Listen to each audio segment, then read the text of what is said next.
So thank you so much for having me today. This book has been, it's truly a labor of love. It was a very difficult book for me to write. I'm a little emotional, I have to admit. My sister has been gone for a little over 2 years now, and next week is her birthday. And so I wanted to talk a little bit about why I wrote this book. Obviously given the choices, it's not the best or easiest thing to write about. But what happened with my sister was that we were not prepared whatsoever. She died suddenly. We had no idea. My parents were on vacation in another country. I was across the country in Los Angeles. We were in the middle of a busy, crazy season in television, and my sister did not have any paperwork in place. She didn't have a will.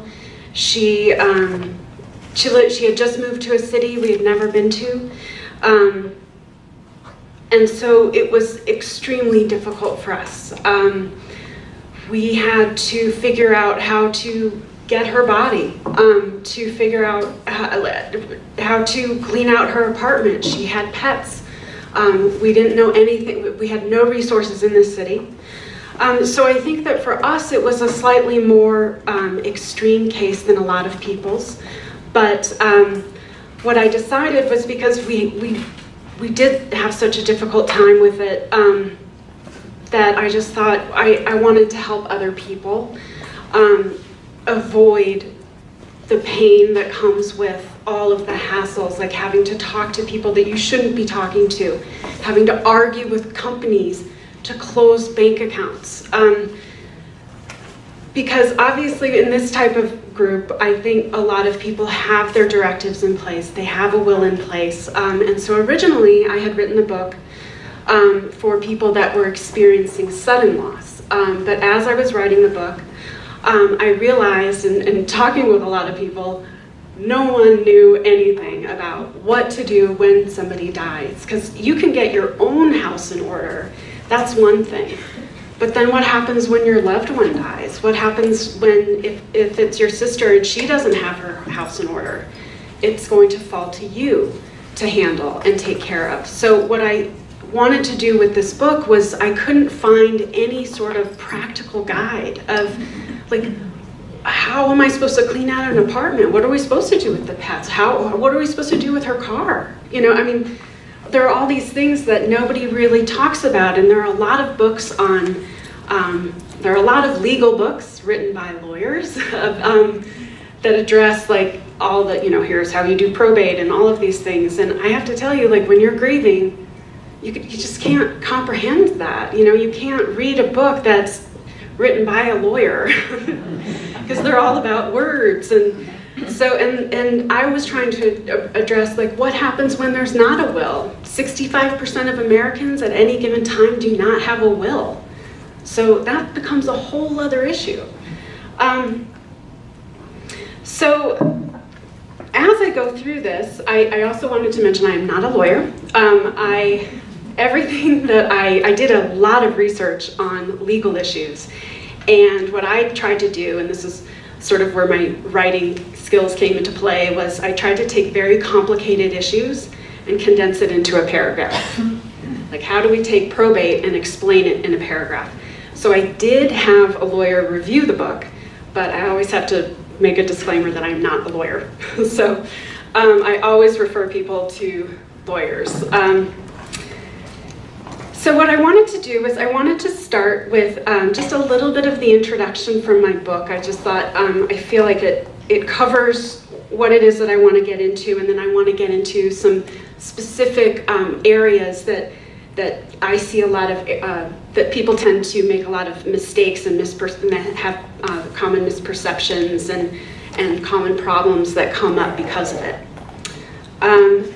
So in my introduction, no one ever wants to think about death. No one wants to talk about it, let alone prepare for it. But the one inevitability in life is death, and sooner or later you will have to deal with the passing of a loved one, a parent, sibling, child, spouse. Life happens and death happens.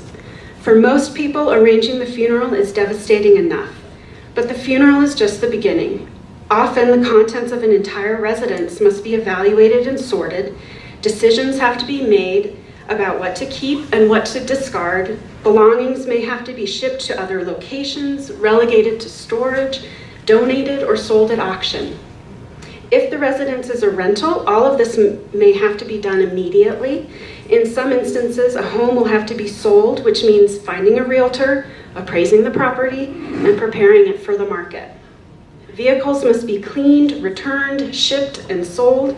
Pets must be relocated or shipped to a friend or relative, vet certified to fly, or in the worst case scenario, relinquished to a shelter. Accounts must be settled and closed. Depending on the circumstance, an estate may need to be probated and various legal documents must be drawn up and executed. Life insurance and other benefits must be claimed, taxes filed, and government entities notified. Most people will be thrown into the deep end with very little knowledge of how to finalize their loved one's affairs. As 65% of Americans do not have a will, it is safe to assume that many families will struggle with affairs that are in disarray. If a valid will is in place, the personal representative of the estate will have been named, but that person may not live in that state. The process of finalizing affairs can be complicated, involved, and often difficult for one person to handle alone. When death is sudden or unexpected, relatives often have to navigate a town or city they are unfamiliar with. Making arrangements is even more difficult as they do not have any local references or resources. Even in the best of circumstances, the sheer multitude of tasks is arduous, but to those exhausted by grief, they are daunting and formidable. This book provides step-by-step assistance with everything you need to do when a loved one passes. It offers resources for grief support, emergency travel, funeral and cremation services, an overview of probate, paying taxes, and disposing of property, advice on what papers to bring to a lawyer, cleaning out a residence, claiming benefits, and what to do if someone dies without a will. So with that said, first of all, the most common mistake that most people make is that they deny the fact that they're even going to die. So that therein is the very, very first problem. As a society, it's something about America that we just don't want to see it. And so what happens is it actually is not your problem when it's your death, because you're not there to deal with the consequences.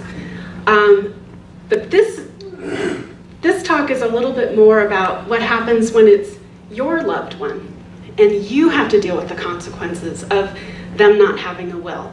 My sister did not have a will. I don't blame her. I didn't have a will at the time either. So it could have been me, you know, like it could have been me that my family had to deal with. But I really think that there's something about looking at being responsible for yourself and being responsible to your family by getting your affairs in order. I now have a will, but it took my sister's death to do it.